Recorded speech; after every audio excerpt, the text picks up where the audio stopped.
Megatron. Yes, Prime. Lalabanan mo na naman ba ako? Hindi ako nandito para makipaglaban sa iyo. Anong meron? Kailangan natin magsanig puwersa. Bakit naman, Prime? Parating na si Unicron. At hindi natin siya matatalo hanggat di tayo nagsasanib puwersa. Bakit? Malakas ba yung Unicron na yan? Naku, Megatron, nakakatakot talaga siya. Ayun na siya. Ha? Behold, I'm Unicron! Siya na ba yun, Prime? Ang cute pala niya, Megatron. And ito na nga ang pop na re-review natin for today. This is the Funko Pop Retro Toy Transformers Unicron.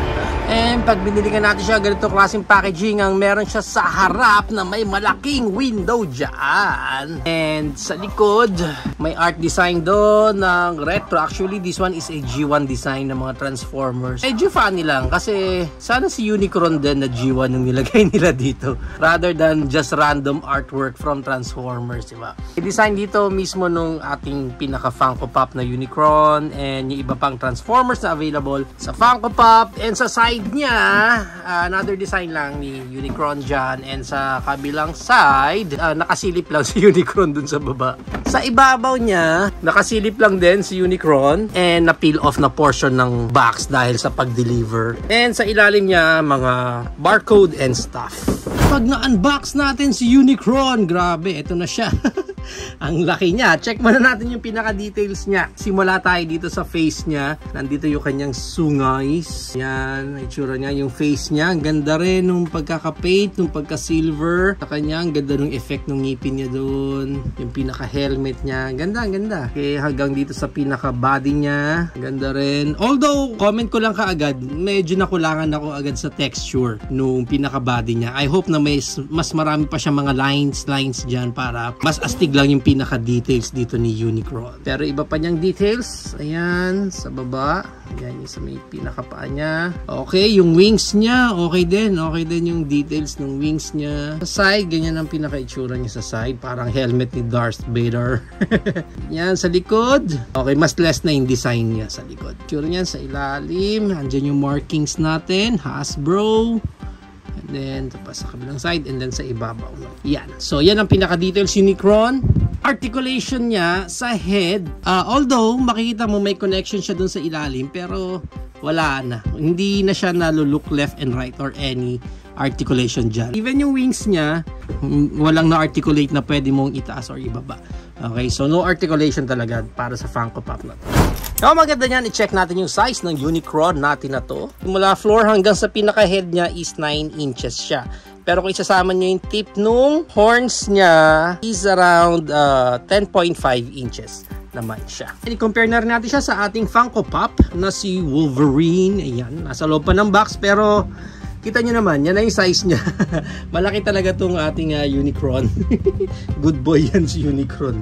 And then, let's include our YOLO Park D16/Megatron AMK series. Yeah. Add up natin yung ating MCF Doomsday. Of course, let's add up na rin yung pinaka-actual natin na Unicron. Yan, no? Teka, di nyo gaano kita. Ito po yung Unicron natin. Yan. Okay, ganyan po kalaki ang Unicron na yan. So, yan ang ating high comparison. If you are planning to buy this Funko Pop Unicron, ang price range niya is around 1,000 pesos up to 2,500 pesos. Depende na lang again kung saang market kayo makakuha ng specific copy nyo nito.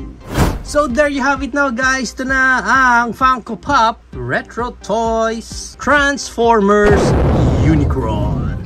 What do you think of this Funko Pop? Is it a go for you or a no for you? Whatever your thoughts, please comment it down below. But for me, of course, obviously, this is a Transformers Unicron. So, kukuha talaga ako nito.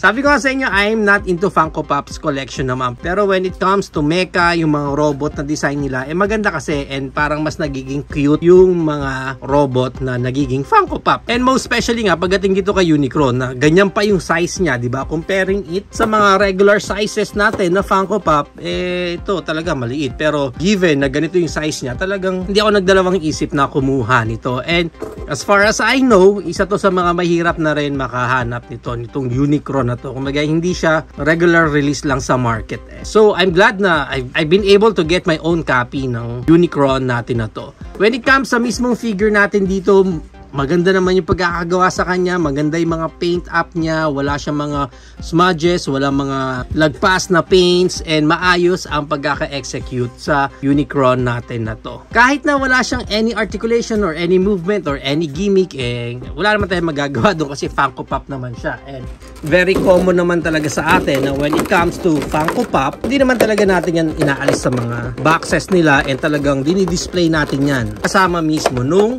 box nila.